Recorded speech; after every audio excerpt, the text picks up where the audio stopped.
கனவுல கூட அந்த ஆசை நிறைவேறாம நீதான் பாத்துக்கணும் விநாயகா. அண்ணா தப்பா எடுத்துக்காதீங்க, நான் முதல்ல உங்ககிட்ட சொன்னல அவனால இங்கெல்லாம் வேலை செய்ய முடியாதுன்னு. எங்க வீட்டு பெரியவங்க என்கிட்ட சொல்லும்போது நான் எதுக்கு ஏன் என்ன காரணம்னு கேட்டதே இல்ல. புருஷனோட நல்லதுக்காக விரதம் இருக்கணும்னு நான் சொன்னதுதான். நீ விரதம் இருக்கணும். அத்தை எதுக்காக என்ன இந்த விரதம் இருக்க சொல்லி இவ்வளவு வற்புறுத்துறாங்க? அதான் என்கிட்ட எல்லாத்தையும் விட்டாச்சுல. ஏன் இஷ்டத்துக்கு என் வழிமுறையில நான் பண்ணிக்கிறேன். எதை பண்றதா இருந்தாலும் நேரம் பார்த்து நான் பண்ணிக்கிறேன். ஓகே.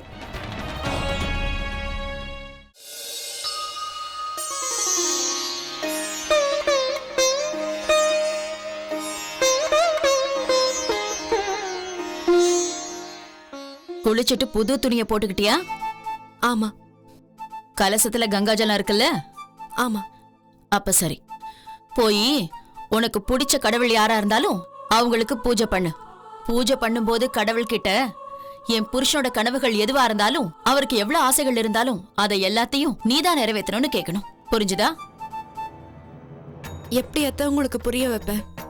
நீங்க சொல்றதை என்னால செய்ய முடியாதுன்னு.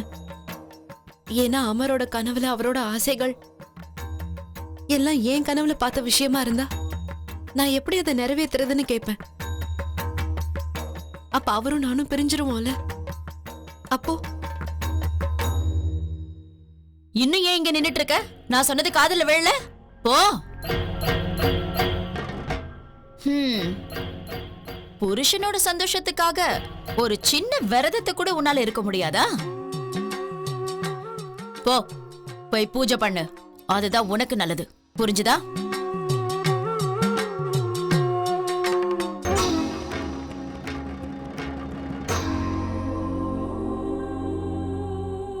வீட்ல மாமியார் இல்லாம இருந்தது. இந்த பெரியத்த மாமியார் வடிவத்துல வந்து உக்காந்துகிட்டு நித்யாவுக்கு நல்லது செய்ய ஆரம்பிச்சிட்டாங்களா? இந்த பூஜை புனஸ்காரம் விரதம் அது இதுன்னு இந்த குடும்பம் மறுபடியும் ஒண்ணு சேரணும்னு அவ கையால செய்ய வைக்கிறாங்களோ? யாரா இருந்தாலும் என்னால மூஞ்சில் அடிச்ச மாதிரி பதில் சொல்ல முடியும். ஆனா இவங்க அந்த கடவுளோட உதவியால ஏதாவது செஞ்சுட்டாங்கன்னா நான் என்ன பண்ணுவேன்? நான் தான் அந்த கடவுள் விஷயத்துக்கே போறதில்லையே.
விநாயக பெருமானே, எனக்கு வந்திருக்கிற சோதனை என்னன்னு எனக்கு தெரியல. ஆனா உனக்கு எல்லாமே தெரியும்ல. நான் எந்த தப்பும் பண்ணல. அதனால எப்பேற்பட்ட சோதனையிலும் நான் தோக்க மாட்டேங்கிற தைரியம் எனக்கு இருக்கு. அத்தை என்னோட அம்மா மாதிரி. அதனால அவங்களோட உத்தரவுக்கு நான் தலை வணங்குறேன். இன்னைக்கு நான் உங்க முன்னாடி ஒரு சொட்டு தண்ணி கூட குடிக்காம விரதம் இருக்கேன். அவங்களோட உத்தரவு படி உங்ககிட்ட நான் வேண்டிக்க போறேன். நான் இந்த ஜென்மத்துல ஒரு சின்ன புண்ணியமாவது பண்ணியிருந்தா அதுக்கான பலனை எனக்கு கொடுங்க கடவுளே. என் அமரோட எல்லா கனவுகளையும் நனவாக்குங்க கடவுளே. அவர் என்ன ஆசைப்படுறாரோ அது எல்லாமே அவருக்கு கிடைக்கணும். மேம், இது உங்க ஹஸ்பண்ட் அனுப்பியிருக்கிறாரு. Divorce papers.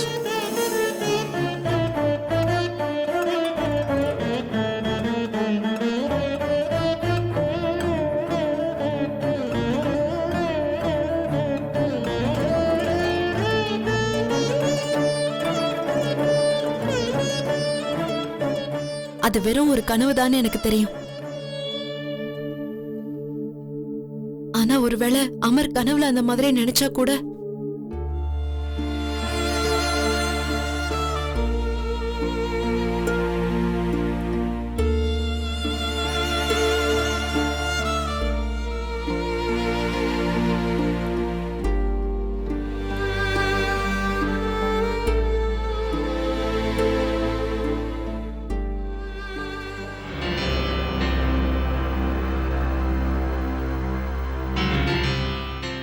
நித்யா, அங்க என்ன பண்ற? இங்க வா. உன்னதான் இங்க வான்னு சொன்னேன். நான் கூப்பிடுறது உன் காதுல விழல? வா இங்க.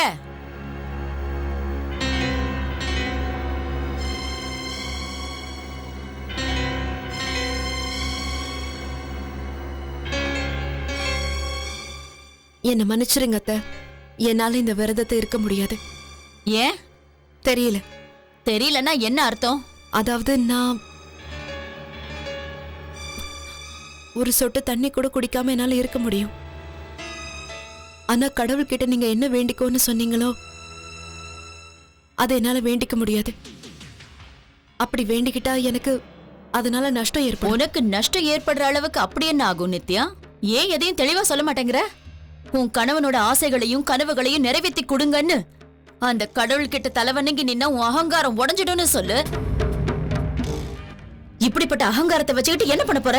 இது உன் குடும்பத்தை அழிச்சிட்டு இருக்கிறது உனக்கு தெரியல? நீங்க என்ன சொல்றீங்க அத்தை? எந்த விஷயத்தினால எனக்கு அகங்காரம் இருக்கும்? நீ அகங்காரி மட்டும் இல்ல, சரியான முட்டாளும் கூட. எப்பவும் தலை நிமிர்ந்து நடந்து உனக்கு பழகி போச்சு. அதான் அன்புக்கு முன்னாடி தலை வணங்க உனக்கு தெரியல. உன்ன மாதிரி பொண்ணுங்களுக்கு கடைசியில என்ன நிலைமை ஏற்படும்னு உனக்கு தெரியல போல இருக்க. அப்படியெல்லாம் சொல்லாதீங்க அத்தை. ப்ளீஸ் அப்படி சொல்லாதீங்க. உங்க மனசுல என்ன பத்தி இப்படி ஒரு அபிப்பிராயம் எப்படி வந்துச்சுன்னு எனக்கு தெரியல. ஆனா ஒண்ணு மட்டும் சொல்லிக்கிறேன், நீங்க இப்ப நினைக்கிறதெல்லாம் உண்மை இல்ல. நான் உங்ககிட்ட ஒன்னே ஒண்ணுதான் கேட்டுக்கிறேன். ப்ளீஸ் என்ன இந்த விரதம் இருக்க சொல்லி வற்புறுத்தாதீங்க அத்தை.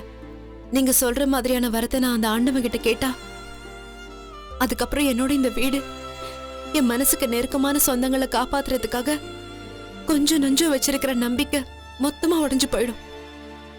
ப்ளீஸ்.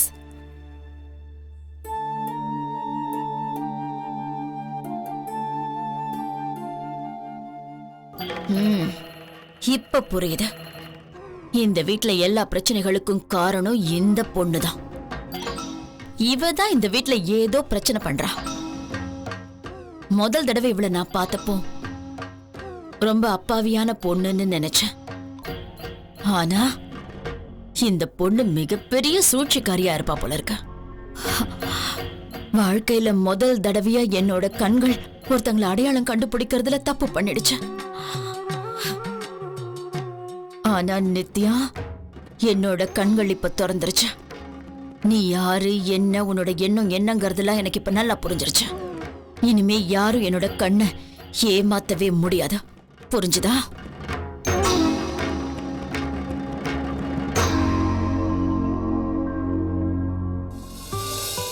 இந்தாங்க சார் உங்க புடவைங்க பில். இந்தாங்க சார். அடிக்கடி வாங்க சார். Thank you madam. வரும். அமர், லைட்ஸ் எல்லாம் சீக்கிரம் ஆஃப் பண்ணிடு.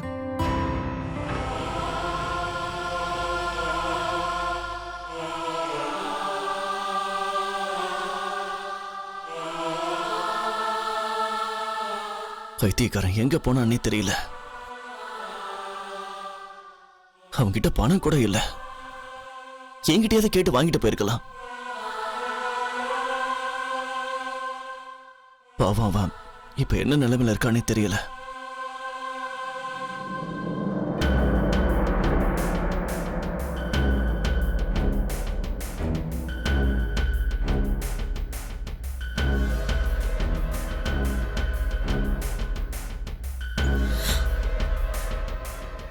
அட கடவுளே, ஏன் என்னோட துணியெல்லாம் இப்படி இருக்கு?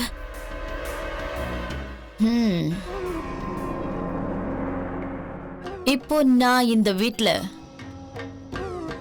யாரோட கண்ணையோ உறுத்திக்கிட்டு இருக்கேன் போல இருக்கே. ஆனா எனக்கு நல்லா தெரியும், இப்படி ஒரு காரியத்தை நிச்சயமா நீதான் செய்ய முடியும் நித்யா. நான் உன் முகத்துக்கு நேரா அப்படி பேசினதுனால உன் தகுதி என்னன்னு நீ எனக்கு காட்டுறியா?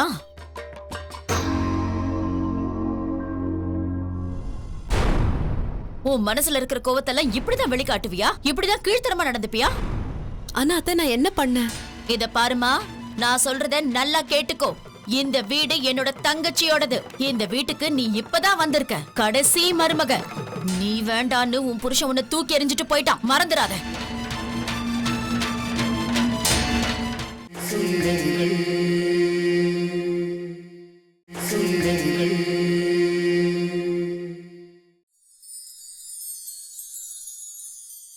உன் கோவத்தை எல்லாம் இப்படிதான் வெளிப்படுத்துவியா?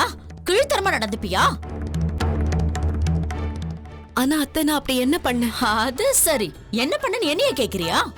இத பாருமா, நான் சொல்றத காது கொடுத்து கேட்டுக்கோ. இந்த வீடு என் தங்கச்சியோடது. இது அவளோட கடின உழைப்புக்கு கிடைச்ச பரிசு. அவளுக்கு அப்புறம் இந்த வீட்ல அதிகாரம் செலுத்துற உரிமை எனக்கு மட்டும்தான் இருக்கு. ஏன்னா நான் அவளை விட வயசுல மூத்தவ. உலகத்திலேயே அவ என்னதான் அதிகமா மதிக்கிறா, இது எல்லாருக்குமே தெரியும்.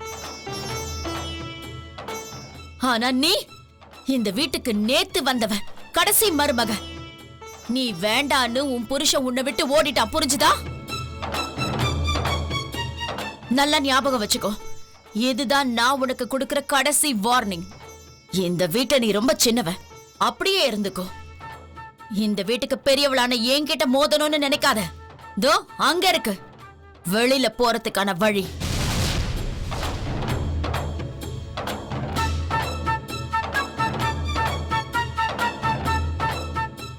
இப்ப அங்க எந்த கலசமும் இல்ல, ஆரத்தி தட்டும் இல்ல. மருமக கிரக பிரவேசம் பண்ணும்போதுதான் ஆரத்தி எடுப்பாங்க, வீட்டை விட்டு வெளியில போகும்போது இல்ல, புரிஞ்சுதா?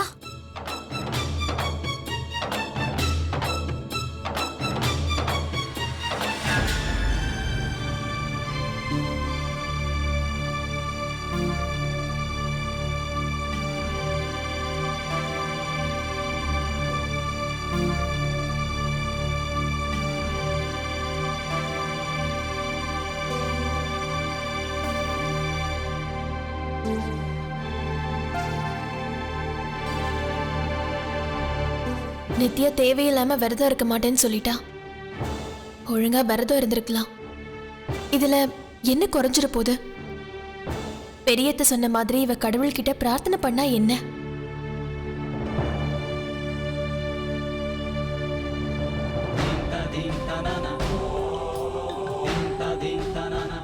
அவங்க பேக்ல இருக்கிற துணிமணியை சும்மா தூக்கி வெளியில போட்ட அவ்வளவுதான். இதுக்கே பாவம் அத்தை நித்யாவுக்கு வெளியில போற வழிய காட்டிட்டாங்க. இப்ப அடுத்ததா அவங்க பொட்டிய பேக் பண்ணி இங்கிருந்து கிளம்புறதுக்கான கேம் விளையாடும் போது பாவம் உன் நிலைமை என்னமா ஆகும் நித்யா? எல்லாரும் என்ன நினைக்கிறாங்க தெரியுமா? அமருக்கு இங்க அவனுக்கு ஏத்த சரியான வேலை கிடைக்கல, கடையில வேலை செய்யறது அவனுக்கு ஒத்து வரல, அதான் இந்த ஊரை விட்டு போயிட்டான்னு நினைக்கிறாங்க. ஆனா எனக்கு என்னமோ அவன் நித்யாவில தான் போயிட்டான்னு தோணுது. ஏங்க உங்களுக்கு ஏன் அப்படி தோணுது? ரோகிணி, நீயே கொஞ்சம் யோசிச்சு பாரு. 2 பேருக்குள்ள பிரச்சனை நடந்திருக்கு. அமர் தன்னோட ரூம்ல தூங்காம வெளியில சோஃபால படுத்து தூங்கியிருக்கான். நம்ம குடும்பத்துல இப்படி எல்லாம் நடக்குமா?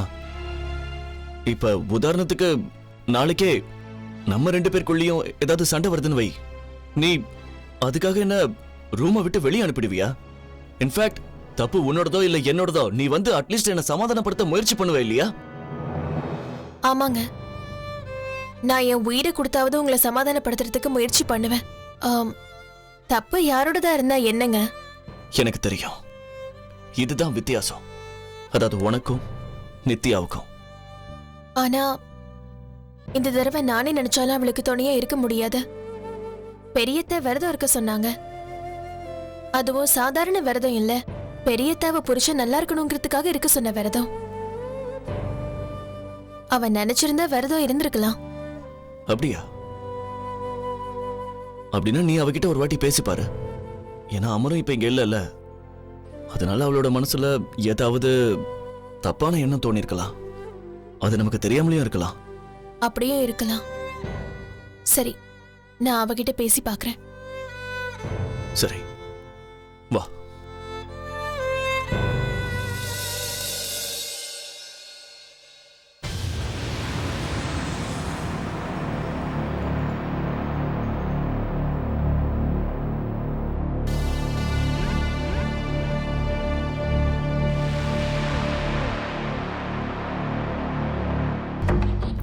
ரிஷி, நீங்க இன்னும் கடைக்கு கிளம்பலையா?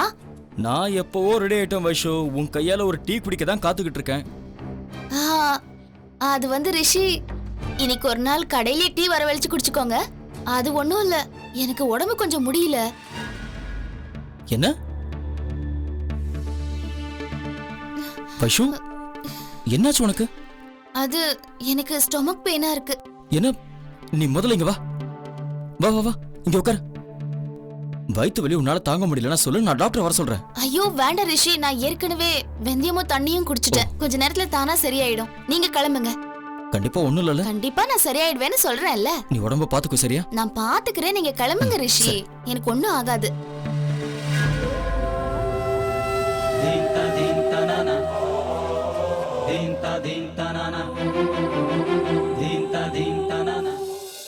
இங்க பாரு, பொது இடத்துல பாம்பு பிளாஸ்ட்லாம் நடக்குதுல்ல, அதெல்லாம் பார்க்க டீசென்ட்டா இருக்கவன் தான் செய்யறான். தெரியுமா உனக்கு? மறந்து போச்சா? 6 மாசம் முன்னாடி ஒண்ணு நடந்ததே. அந்த ஆளு பார்க்கிறதுக்கு நல்லவன் மாதிரி இருந்தான், ஆனா அவன் டெரரிஸ்ட். அப்படின்னா போலீஸ்ல சொல்லிடலாமே. எனக்கும் அதுதான் சரின்னு தோணுது. போங்க வாங்க.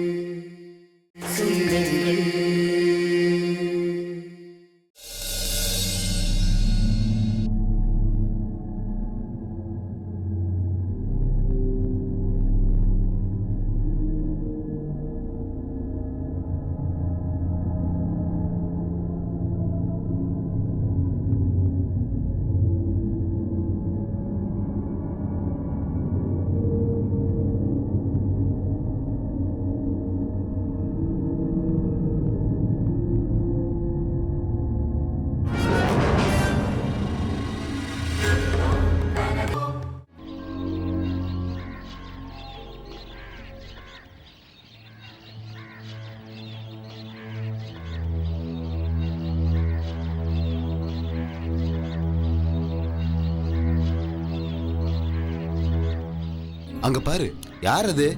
இங்க படுத்திருக்காங்க. காலையில இருந்து இங்கே தான் படுத்துக்கிட்டு இருக்காரு. நல்ல வீட்டு பையனா தெரியறானே. போய் கேட்கலாமா? ஏதாவது பிரச்சனையா இருக்க போகுது. பணங்கினும் ஏதாவது தேவைப்பட்டுச்சுன்னா கொடுத்து அனுப்பலாமே. சரியா?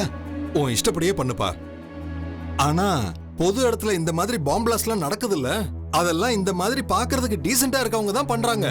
இப்போ ஒரு 6 மாசத்துக்கு முன்னாடி நடந்ததே ஞாபகம் இருக்கா? பார்க்கிறதுக்கு பெரிய இடத்து பையன் மாதிரி இருந்தான், ஆனா அவன் டெரரிஸ்ட். சரி, முதல்ல போய் கேட்டலாம். இவன் இன்ஜினியர் கிடையாதுல்ல? இல்ல போலீஸ்க்கு ஃபோன் பண்ணிடலாமா? எனக்கு அதுதான் கரெக்டா இருக்குன்னு தோணுது. போங்க வாங்க.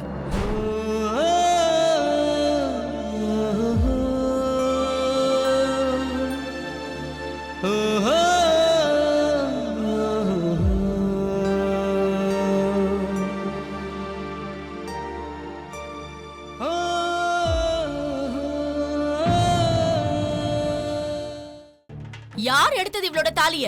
ராத்திரி யாரோ இவளோட கழுத்துல இருந்து தாலி எடுத்திருக்காங்க, அது கூட தெரியாம இவன் நல்லா தூங்கிக்கிட்டு இருந்திருக்கா. நீ என்ன தினம் ராத்திரியும் தூக்க மாத்திரை போட்டு தூங்கிக்கிட்டு இருக்கியாமா? இல்ல இந்த பொண்ணு பொய் சொல்றாளா? புருஷன் மேல இவளுக்கு எந்த அக்கறையும் இல்லையா? போதும், நிறுத்துங்க அத்தை. இதுக்கு மேல நான் எதுவும் கேட்க மாட்டேன். என் தாலிய பத்தி யாரா இருந்தாலும் அவங்க சொல்றதை நான் கேட்டுட்டு இருக்க மாட்டேன். ப்ளீஸ்.